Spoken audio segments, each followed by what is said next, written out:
கணவனை ஏமாற்றி மாமியாருடன் மருமகள் ஓட்டம், அதிர்ச்சியில் மாமனார். வர வர யார் யார் இழுத்துன்னு ஓடுறதுன்னு விவசாயம் எல்லாம் போகுது. என்னம்மா அது என்ன ஏதாச்சும் பையனை லவ் பண்ணிட்டு வந்து நிக்கிறியா? இல்லப்பா. அதானே, அவ என் பொண்ணு என்ன மாதிரி தானே இருப்பா. பொண்ணை லவ் பண்றேன்ப்பா. என்ன சொன்ன?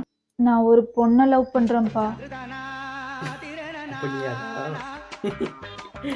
உன்னையெல்லாம் பெத்து படிக்க வச்சு வேலைக்கு அனுப்பி ஒரு ஆள் ஆக்குனா பொண்ணை லவ் பண்றேன்னு வந்து நிக்கிற.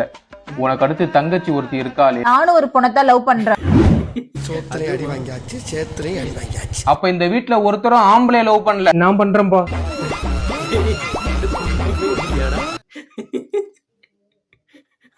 அந்த குடும்பம் அப்படியாடா? ஏம்பா இன்னும் என்ன நீ பைத்தியக்காரனவே நினைச்சிருக்கிறல்ல நீ?